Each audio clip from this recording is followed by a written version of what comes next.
This is Hudson Vintage. It's Saturday, so I'm calling this episode Saturday Showcase. I missed Friday finds. And the reason for it is because this is a really special video. It took me a little more time to prepare. If you've been around a while, you know that I talk a lot about vintage jewelry and vintage style, and I'm a vintage jewelry expert. And if you ever have any questions about anything that you own, if you need it attributed or evaluated or identified, please feel free to email me at hudsonvintage@me.com.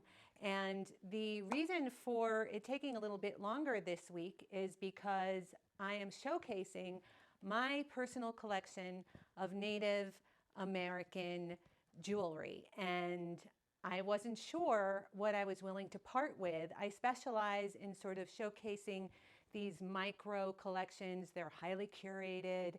They come from my collection, years, even decades that I've had these pieces. I'm a bit of a hoarder / collector, and this week it was really difficult for me to figure out what I wanted to show you and what I was willing to part with. So I have it down to 10 pieces plus a few bonuses, and most of them will make it up to the website today at 4 p.m. They will be there, except for a few pieces that are permanent pieces in my collection, and I'm actually wearing those, and there might be one or two else back here.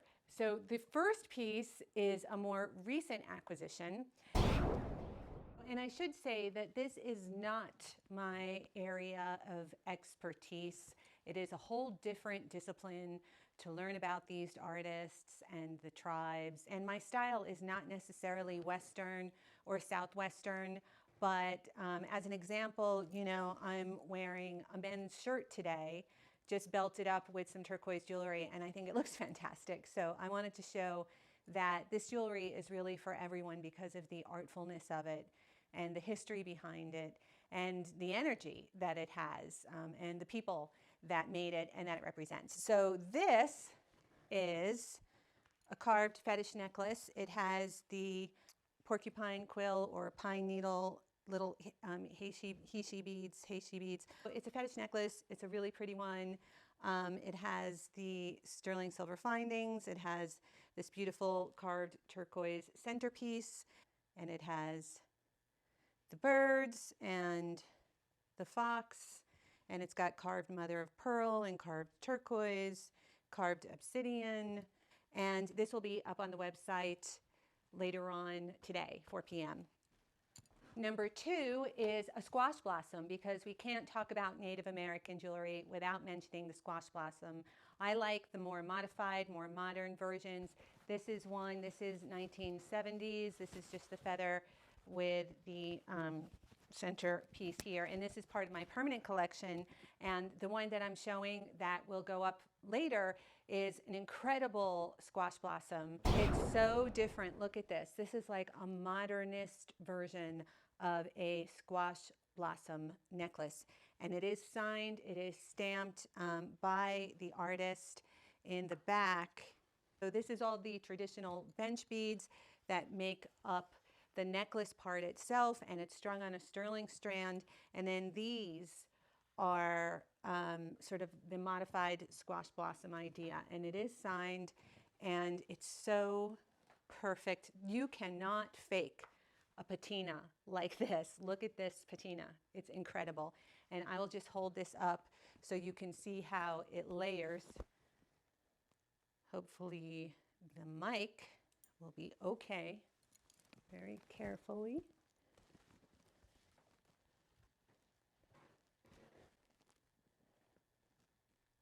Yeah, this is a really good piece. This is a really one-of-a-kind, special, been in a collection forever, and this is the kind of piece that only goes from collector to collector.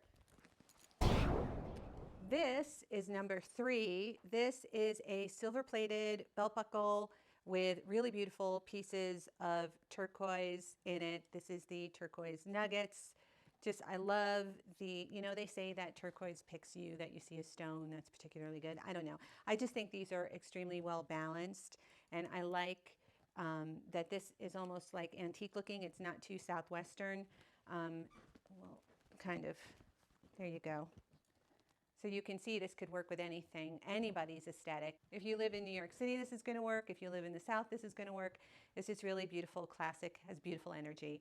And this is unmarked, but it's sterling plated with natural, really pretty turquoise stones. And number 4 is inlaid. We cannot talk about Native American jewelry without talking about inlaid stones. And this is a traditional inlaid turquoise and coral in the form of a cross. And it's a really nice size cross.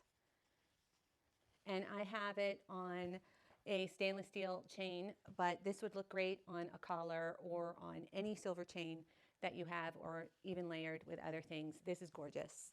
And this will be up later. Okay, this is number 5, and this is not Native American, but I had to include it because I just think it's really beautiful, and these are getting more and more rare.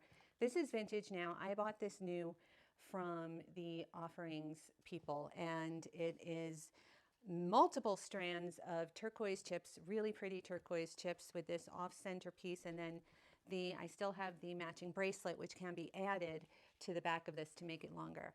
And these are gorgeous, and they still have their little sterling hallmarks on them so that you know who they are.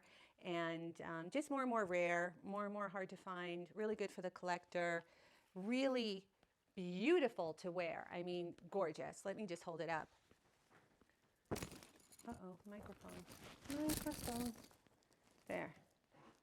Isn't that gorgeous? Yeah, this is fantastic, and I'm ready to part with this one. This is one of those things that held me up.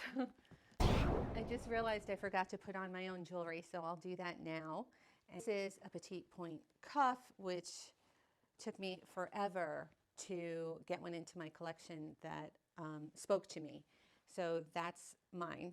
And then I have my scarab ring, which you guys have seen before, which I always wear. And then with that, I'm going to be wearing my little turquoise pinky ring. Like I said, I like to wear things in a more urban way or citified way or sophisticated way. So, you know, my version of wearing a turquoise ring would be as a pinky ring, like that. And then I have this kind of modernist artist ring, which works really well with it, kind of draws them both together. And then my other everyday ring, which I'll put right there. So now this is the way I wanted to look when the video started. Okay, number 6 is so special. This is an amazing belt buckle, and I have 2 kinds of belts to show you. Both of them are authentic Native American works of art. They're highly valuable, and the first one has turquoise in it that has been cut and set, and the buckle is sand cast. And here it is right here. This is number 6. This is so special. Look at it. You can see that this is a master craftsman. You know, just the balance of the stones, how it's geometric, still native, timeless. It's still on its original authentic leather belt that they're always on. And this one actually has been cut a little bit. I guess it was a little long. I'm going to show it to you on because it is that good. I have my shirt pinned. Okay, so check out how this belt can kind of change how this outfit starts to feel. You know, now we get more into traditional Western looking. But look, isn't that beautiful? And it's on a tiny belt right now, but it's so delicious and so good. I hope this goes to the right home. I hemmed and hawed about listing this. I will be putting it up. It will be there at 4 o'clock today. It's incredible. Oh, I should show you the back. That's the back. The patina on this is remarkable. There, you can get a close-up look at the patina. This is signed somewhere, and I just love it. I mean, look how blue the turquoise gets in some areas, and just the balance of it and everything about it is just magnificent. And then the other belt is a more traditional belt. That's this one. This is silver also, and this is also on its original belt. This is a bigger one. So if you want to keep your original belt and you're a bigger size, you can do that with this. And this is also magnificent, and this is so good that I feel like you can even layer this belt with other belts. And these move around, so you can put them exactly where you want them. And just another work of art. I mean, not really much to say when you get into this kind of level. Yeah, it's really pretty. Okay, so this is going to be on the website too. This is number 8.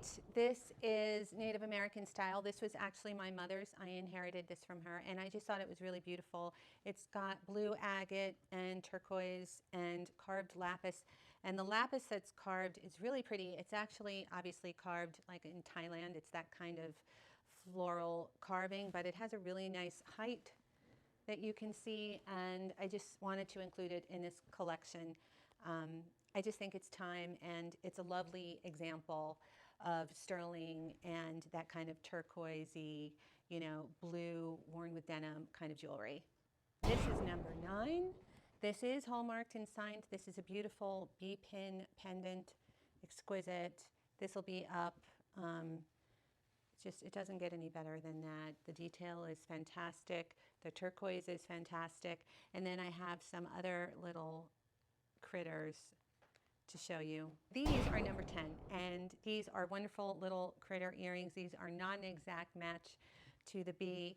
These are malachite studs in the body, inlaid, and they're really beautiful and well detailed, and they're one of a kind, and they're vintage, so they fit in perfectly with what I'm attempting to do here, which is that sort of micro collection. And I have an entire library of videos on different topics. If you need to know more about Haskell or Art Deco or Victorian Revival or valuable jewelry from the 1980s and 90s, do check out the library. I will leave the vintage jewelry playlist on the screen for you here now. Thank you so much for watching. See you next time.